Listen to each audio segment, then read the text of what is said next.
to give 7 thoughts to coaching. This is about learning, and I was at a very interesting forum a couple of weeks ago, and one of the questions was, how do you coach the way you coach?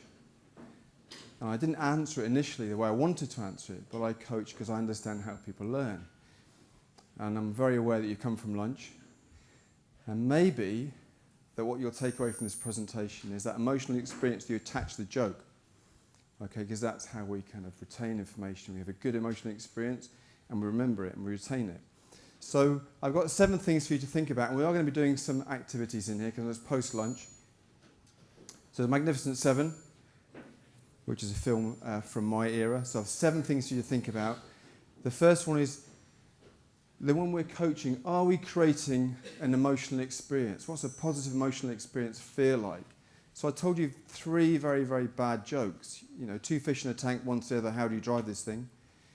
And it's one of these emotional experiences with these jokes, however badly delivered they are, and I've delivered them quite dryly, so I kind of just see if you're listening, basically, is that we all always attach our learning to what we felt like when we were learning.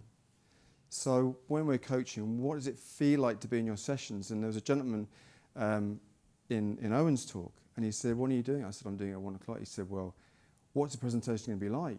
I said, well, I want it to be the one that I would like to sit in. Okay? So that's the one to be, I want to create something I'd like to do. So when we come to create an emotional experience, this is a group of coaches actually in Canada. And this is a group of this is 2 coaches that I then try the same experiment. They're grown adults, have professional jobs, and I've already learnt that I need to go back to the technical side of it, which is this here. So apparently this one. Right. I might need some help here now to play these videos. Will that be all right? Sorry. So I lose the flow, so let's run out of jokes now. I do have one more, just in case. Have a look. Yeah, grown adults. Okay. An emotional experience. They're professional people. They're around about 30. This is actually St Mary's. I know St Mary's in London. I was speaking to Ken earlier, one of the attendees, and he studied there. I got a presentation in this room. I thought it was a museum, an art gallery. But anyway, so you've experienced that. You've seen what they've experienced, and all it is, you know what it was? Very simple game. Catch a deflating balloon. That's the game. Taught to me by my then 6-year-old daughter. Okay, brilliant game. The emotions that those coaches would take away from that is something I want them to think, blimey, what do my sessions feel like? Because catching a deflating balloon was amazing. And I'm 35 years old, and I've got a professional job, and I haven't grown up yet, but I can still remember that. Now, I'm going to have to ask a question here while I get you to do something, actually. The next time I click the video, will it? Click onto the image yourself. All right, okay. Right. So, create emotional experiences, lesson 1. Second one, build relationships, really important. So what I've designed for you is a little game of Trivial Pursuit. And this is very much designed around how well do you know the people you work with? Could you answer all the questions for the person you coach? So I went to a wedding, and the bride and groom had written each other Trivial Pursuit questions. I thought, genius, I'm going to steal that idea, went on the internet, downloaded an adaptable Trivial Pursuit, and got some questions for you guys. Okay? So when I coach and when I teach, how well do I know those people I coach? How strong is our relationship? And it's forged not so much on the playing and coaching, but it's forged so much on how much I know about them, their fears, their anxieties, their favourite holiday destinations. And so what I'd like you to do is, if you've not got a Trivial Pursuit card, okay, I'll just pass these around. Doesn't matter too much, you can have these to keep anyway. What I'd like you to do is, you have that moment when you turn to the person in a conference or in a session, and you say, talk to the person next to you. It's one I really don't like, actually. Turn around to the person next to you and tell them something that's interesting about you. You think, blimey, I don't know, I'm quite dull. Maybe the fact that I don't know, I do this, might not be interested in that person. So you kind of, sort of ramp up a little bit, don't you? So what was that big? So it becomes that big, and it becomes this game of my dog's, my black dog's blacker than your black dog. So what I'd like you to do, just for a couple of minutes, I'm going to just stand back here and watch. Is that okay? I want to watch, and I'll see what comes up. You've got 6 Trivial Pursuit questions. These questions, so I didn't think I'd be this popular. Fly me. Thank you very much, guys. I was telling a couple of jokes. Just recap on those jokes. They will tell you the jokes because we attach learning to memory experience. One of the jokes was this. Doctor, I think I need glasses. You certainly do, so this is a fish and chip shop. Okay, so there are kind of loads of different jokes that are in this room. The guy's going to tell you that's all you've missed so far. Anybody like to come and share a joke that we've done earlier? Either they can't remember them or they're too shy. That's fine. That's fine. Okay. Right, Trivial Pursuit cards. I've got some spare ones here. What I'd like you to do is I'd like you to ask the person next to you those 6 questions. Geography-based question. The next one is history, science and nature, art and literature, sport, entertainment. Okay, just have a little question. So one of you will need to turn around. This gentleman here has got a card, but these 2 guys haven't. So off you go.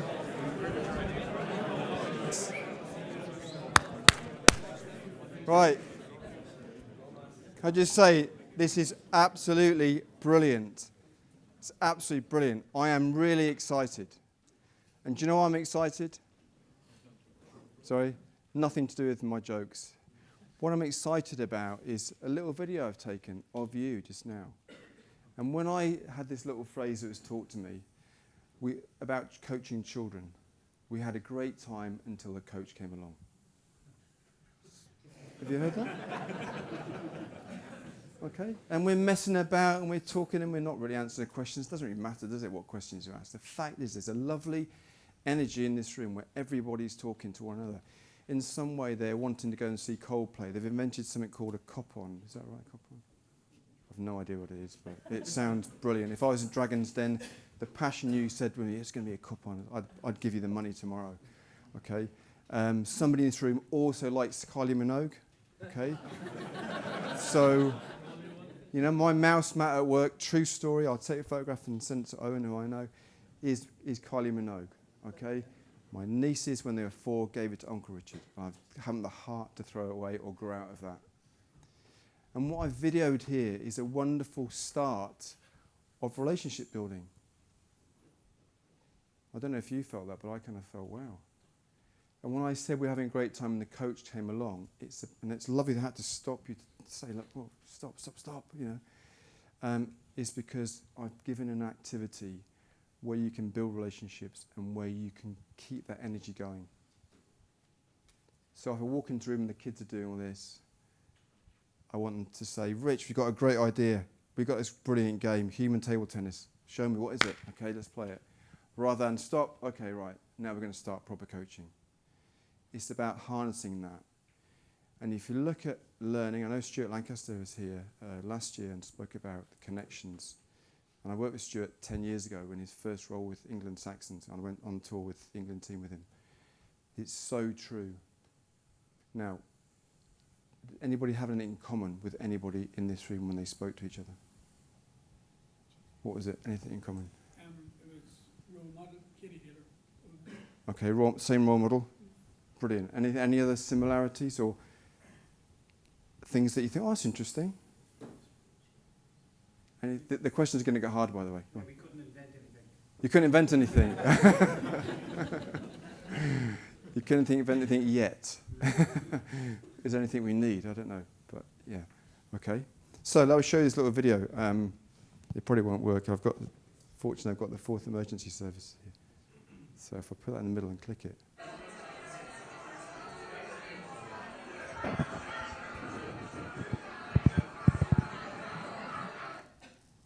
This room was full of about 100 people who work in community sport provision in the UK with initiatives that work on hard-to-reach groups with little money and they're from things like refugees, homeless, children from single-parent families to walking football, a whole room of people. And so I spent the first part doing what you've done. And that 8-second clip was you. It wasn't me. It was you building those relationships. And when you build those relationships with any coaching and learning, you strengthen that connection. And also, if you notice, then when you ask somebody to do something, they're much more likely to do it. Okay? Because you've established a relationship, so you can say, oh, would you like to do this? Yeah, because in that relationship building, what are we building? Trust, honesty, authenticity. What do you mean by authenticity? If I could I've got to take my lecturing hat off, sorry. What I mean by authenticity is that I am the person in this room when I coach you. I'm exactly the same person outside when I walk on the street. Okay? A lot of the comedians, when they are interviewed, they talk about the fact that when they leave the stage and walk in the street, go to the airport, have a cup of tea, somebody comes up to them. What do the person come up to them and say? Tell us a joke. And they goes, no, I'm not funny right now. What? You're different. Yeah, I'm different. So in this relationship building, it's really valuable because it creates a lovely learning environment. Okay, this is where I cry. Not out, I won't cry now. This is me, okay, a cyclocross rider. Okay, so cycling is my background. So I've competed. I started when I was 16. This is the only discipline in cycling I've never done. So 3 years ago I took up cyclocross because I was curious about it, what it was, riding bikes in the mud, rain and snow. And this here is my daughter, who's 8, okay? And this is a race in Southampton. This is called a pump track. Pump track, you basically pump the bike to get over the humps. And what I've embedded in this presentation is videos from my world to show you kind of like what it's like. Does that make sense? To give you a little bit of saying and doing.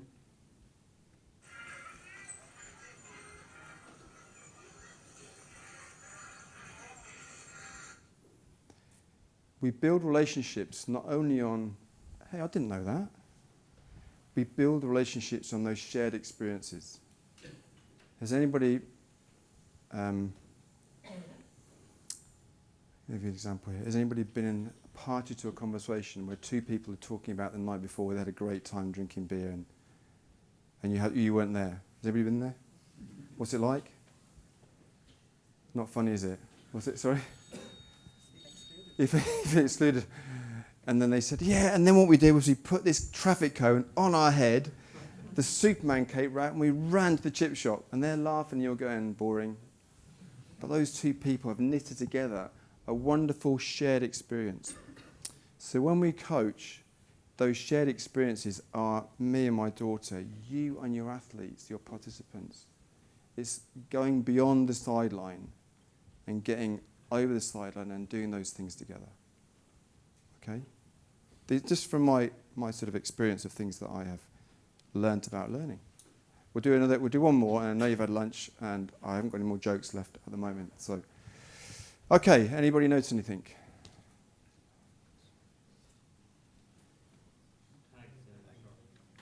Right, okay. Anybody hear that? Keep looking. Did you really notice? Look carefully. Really carefully. Sorry, I'm standing in your way here, John. Do you want me to? Anything? If you can't see it, put your hand up. Don't worry, you're not going to be given extra homework. Doesn't matter. Who would like? It's all right. The art of noticing is not a race. It's an awareness.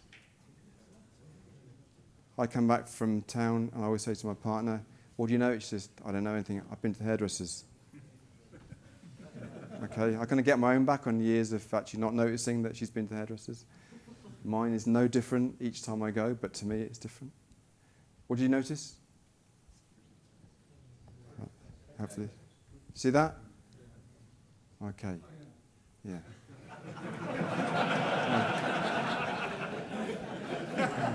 Okay? Yeah. So I quite like this little games. How much do you notice the people you coach? And when you coach people, I went to Owen's presentation this morning, really lovely presentations about children. I was kind of thinking, I always think, you know what, I want my daughter to be in your lessons. Why can't she go to your lessons? Not that she has a bad experience now. And people like to be noticed. And it's that thing to say to somebody, hey, that was really good what you did over there. And their name and so on. It doesn't matter that you're trying to achieve this over here. The fact that you recognise something about them, notice they've turned up on time, notice that they have really tried. Those things are really important. The art of noticing to somebody is a very, very deeply rooted human emotion which gives you that good connection. It shows me that you're taking notice of me and I'm as important as anybody else in this room. The good guys will always get the goods. The less, the ones who aren't as prominent, if I put it that way, also need that oxygen as well. Okay. Just a little thing, if you do want to borrow these slides, you can more than happy to have the slides, don't mind. But just in terms of inequality and diversity, I did say to my students, did you notice a lady with a tag? And they said to me, how do you know it's a lady? And how do you know she didn't accidentally didn't take the tag off? So there you go. So I didn't have an answer to either of those questions. I didn't notice that. Okay, but I started being pedantic and picky. Okay, right. So one of my roles is I work in, not only did I ride bikes and race bikes and complete immersion in it, I got a job with World Cycling. That was an amazing email to have in my inbox. They said, do you want to come and work? And they sort of got me on hello. Said, do you want to come work for World Cycling? And I said, yeah, in a heartbeat.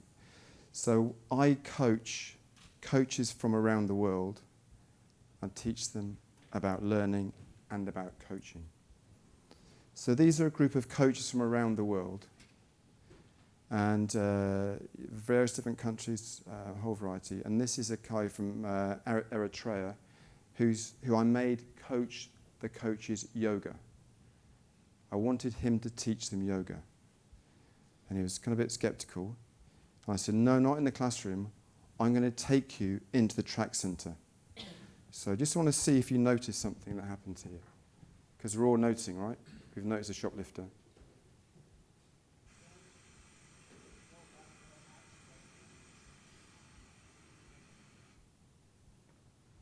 Brilliant coaching.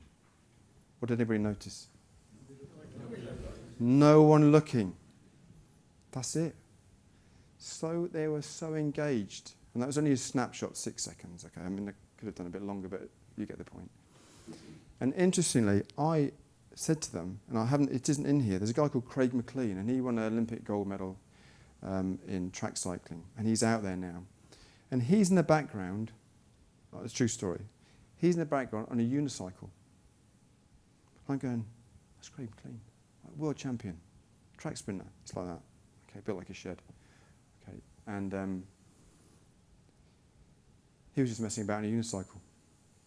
And I said, did you notice? No, I didn't notice that. So going around the outside, the World Cycling Centre in Switzerland, Eglen, Switzerland, hosts, it's like an academy for aspiring cyclists from anywhere in the world, come and they base themselves there. So those are the best junior track riders in the world going around the outside. It's not me and you, okay? Not that we are anything less important.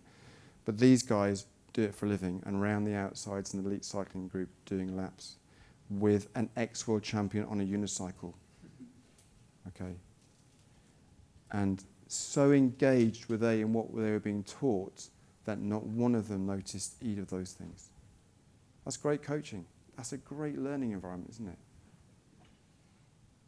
Has this any happened to you? Have you ever looked across at a session and thought, oh, I'd love to be in that? Have you done that? I'll just go back a bit.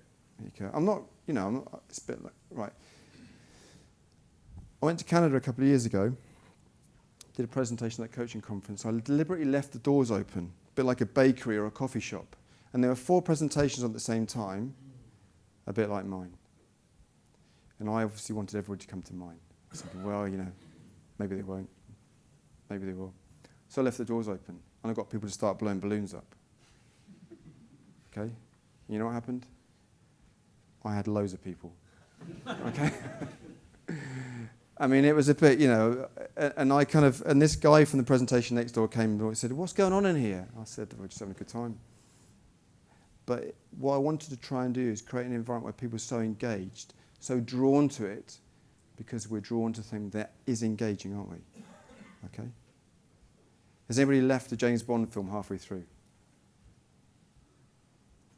Right, okay. So, take more notice. Take more note. I'm not quite sure if the hyperlink works, so I won't risk it just in case. Okay, yeah, right. We'll do relatedness, and then we'll do another card. Is that okay? Give you another Trivial Pursuit card. And you can take all these cards with you, because I think they're really important ones that I've made. So relatedness. We learn if we add an analogy or something implicit. So things like, imagine you.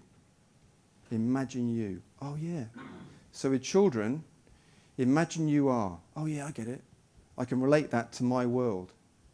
So Owen talks about knowledge and the knowledge acquired by children and the learner.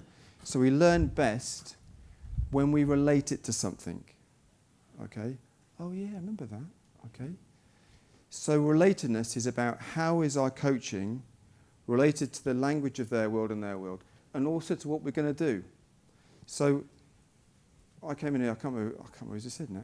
Said, I talked about warm-up actually, and somebody said, why don't you get the guys in the presentation to run around the pitch 4 times for warm-up? I was thinking, well, that's a hell of a pitch. I've never seen a pitch that big. That's a little bit like the size of Hampshire out there. Okay, it's not a pitch, that's a county. But it's not related to what we're doing, and so I can't. It doesn't relate to my world or to what I know about or what I'm going to do. So let's give an example. So I went up to Scotland to work with this girl called Hope, who's at the age of 11 years old, was given the decision to. It's up to you now. We need you to decide if you want your leg amputated now or later on. So at 12 years old, because of a disease, an illness that she had, she said, I'm going to make a decision now. I want you to amputate my leg. Okay, pretty big decision in anybody's life. So she was a para rower. So a rower, you have 2 oars out the outside, and it's a natural, if I make a mistake, make a mistake. So she's transferred to para canoeing. And para canoeing is a bit like sitting in as a very narrow boat, and you are the balance machine. Because one paddle's in the water, the other one isn't. So you kind of get this rocking motion. So I said to her, as she dragged herself out of the water in Scotland in January with one leg and the prosthetic leg that was soaking wet, I said, I've got an idea. Okay. She said, I've got an idea as well, but I won't share it with you. Anyway, we made peace, and I said, one of the things that you struggle with is the change in balance demands. So I'm going to throw some tennis balls at you. What? Yeah. So what I did was, this is her coach, and this is me with a GoPro. So I sat her on the floor, and I throwed some tennis balls right here. If you've had a tennis ball thrown at you, it can hurt quite a lot. So she had to catch it like that, because that is the snap in canoeing. Okay, that's the action we're trying to do. And the more it happens, the more vigorous it happens, the more the boat rocks. So she got it, sat on the floor, okay, chucking it out her head. She realised that was going to hurt if she missed it. And then we gradually made it more and more unstable, just like water. So we had what's called a bosu. I think it's called a bosu. And then we had the Swiss ball, and this is what happened. Just see if she is hating this.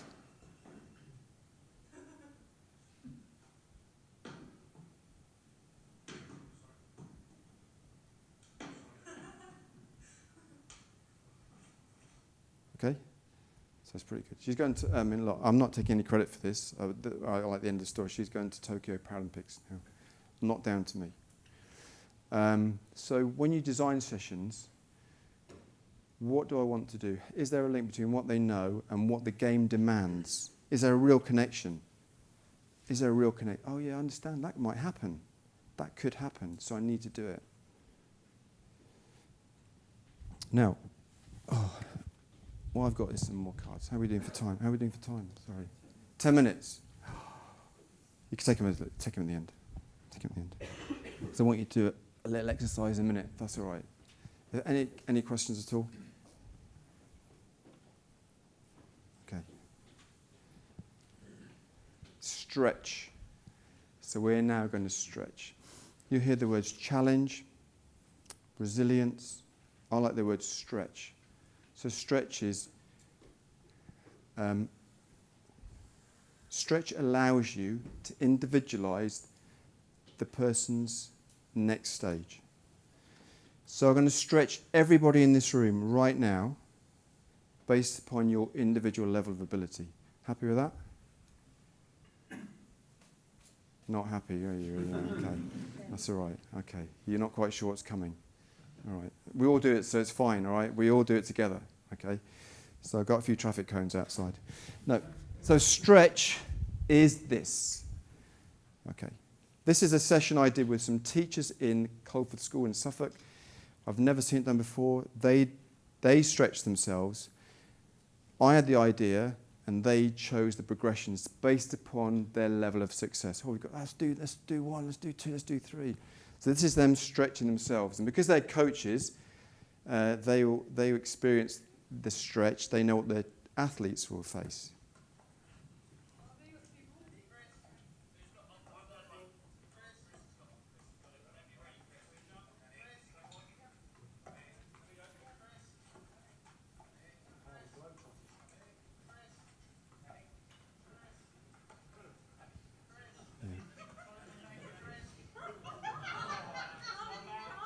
Yeah, somebody laughed, so I had to stop the excerpt there and give it to them. I said, whoa, hang on a minute. Your teachers, they're not having a good time. I won't allow it. Right, this is basically this game called Outside In, Inside Out. Won't tell it, I haven't got enough time. Basically start with one ball, and then you always hit the ball, or in this case, pass the ball to the same person, and they always pass it to the same person. So I always receive from this person, I always pass that person, okay? 12 people in a circle. Easy, it's catch, pass, and it eventually comes back to me. So catch, pass. Dead easy, okay? Chuck a second ball in, catch, pass, a little bit harder. Third ball, catch, pass. Everybody's engaged if he's alert, okay? Quick game. Now do it with tennis balls and tennis rackets. They did it. Because they chose the stretch. It was appropriate, it was manageable, and their confidence lifted. I didn't stretch them too far, because then confidence, but it's intuitive. A bit like now, ready? Okay? Time's running out. My plane, hopefully it's the 12th of February, January. Right, ready? Can you all stand up? Okay, you need a little bit of room. Very, very simple.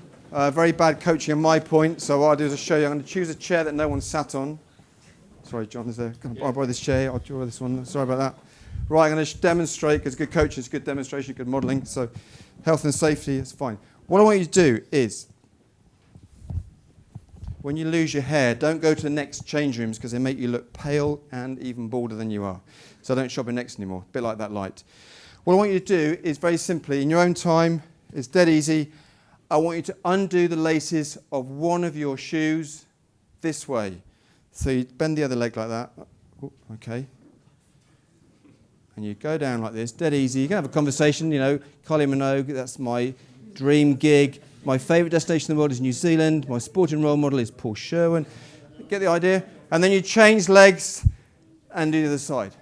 Okay? Health and safety thing, just don't you sue me. Please don't forget to do your laces up before you leave. Okay? Off you go. So you've got to bend your leg 90 degrees. Undo it. If you've got slip-ons, you can just touch your toes. Brilliant. Okay.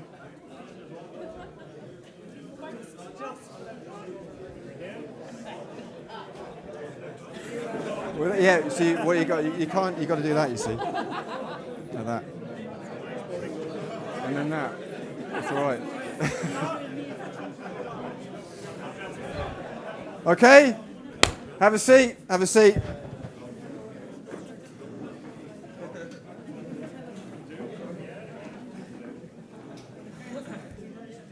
All right, that's your homework.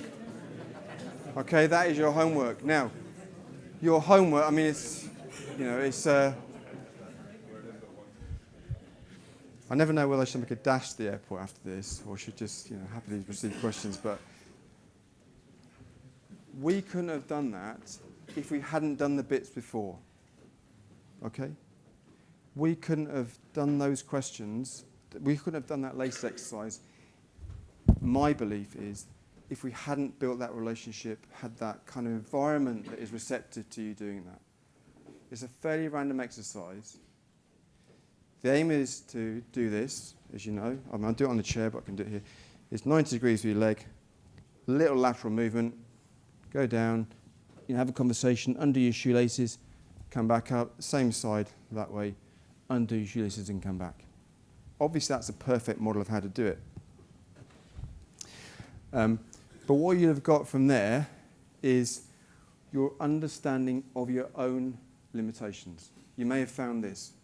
My balance is quite poor.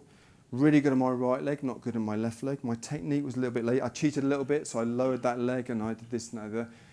But you've experienced that without me telling any of you. So who knows the stretch better, me or you? You have a feeling, I saw what's expected. Okay, I did this. Next time I'm going to do it, I'm going to do that. So stretch has to be appropriate. We talk about deliberate practice and pushing people out of their comfort zone, being comfortable, feeling uncomfortable, but we mustn't stretch too far. Okay, we've got to make it appropriate. We've got to be, talk about noticing.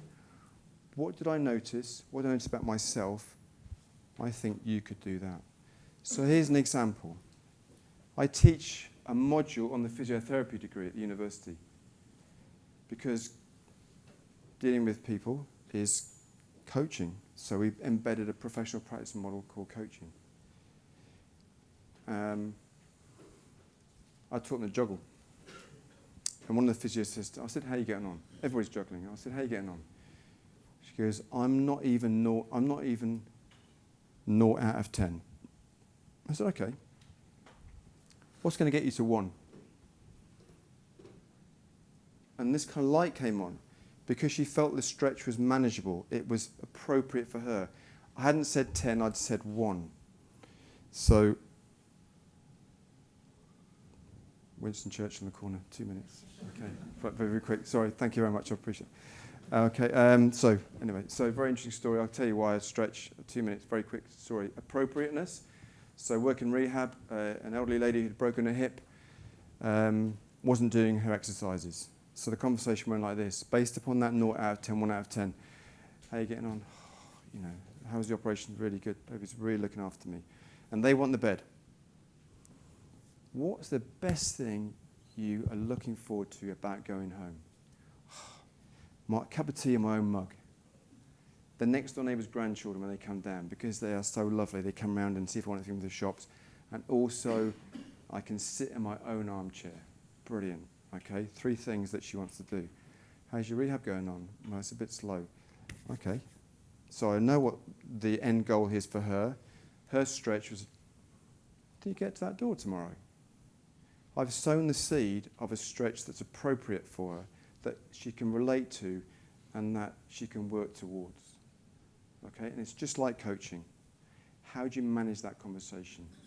How do you design that session that's appropriate, relatable, and will allow stretch? Oh, sorry. Where's the clicker? Yeah. Don't know.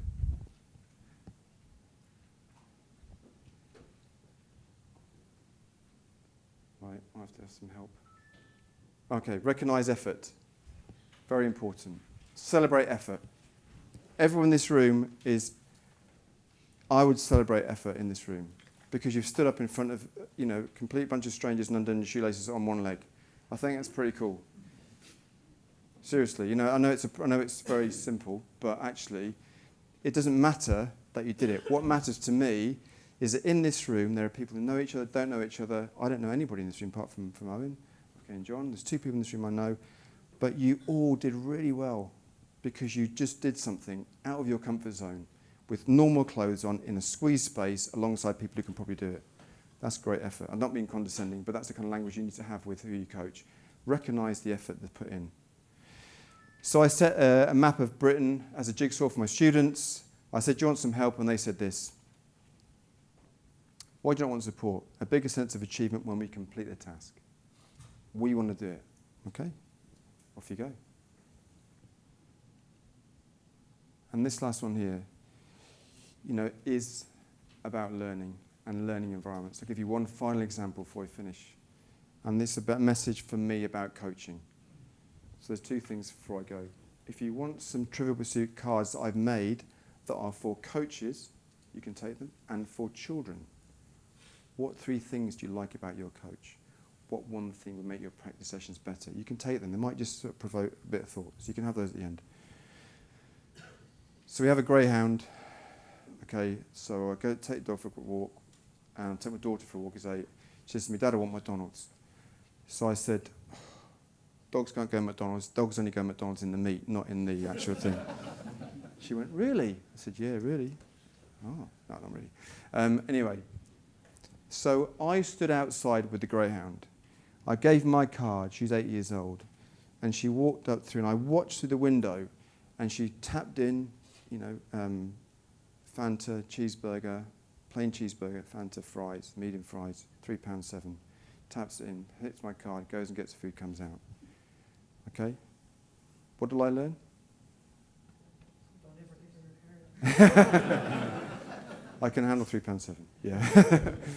What I learned is coaching is a process of letting go and accepting that the achievement that she had there is not born out of randomness.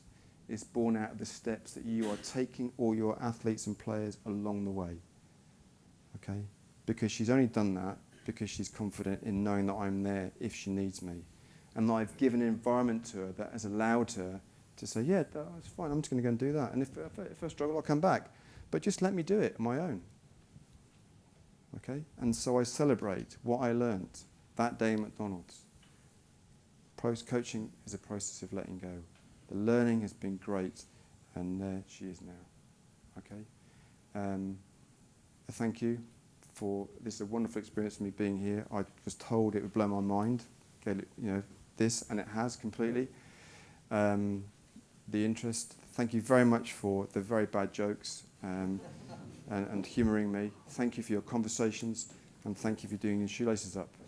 Please take them and do them properly. Thank you.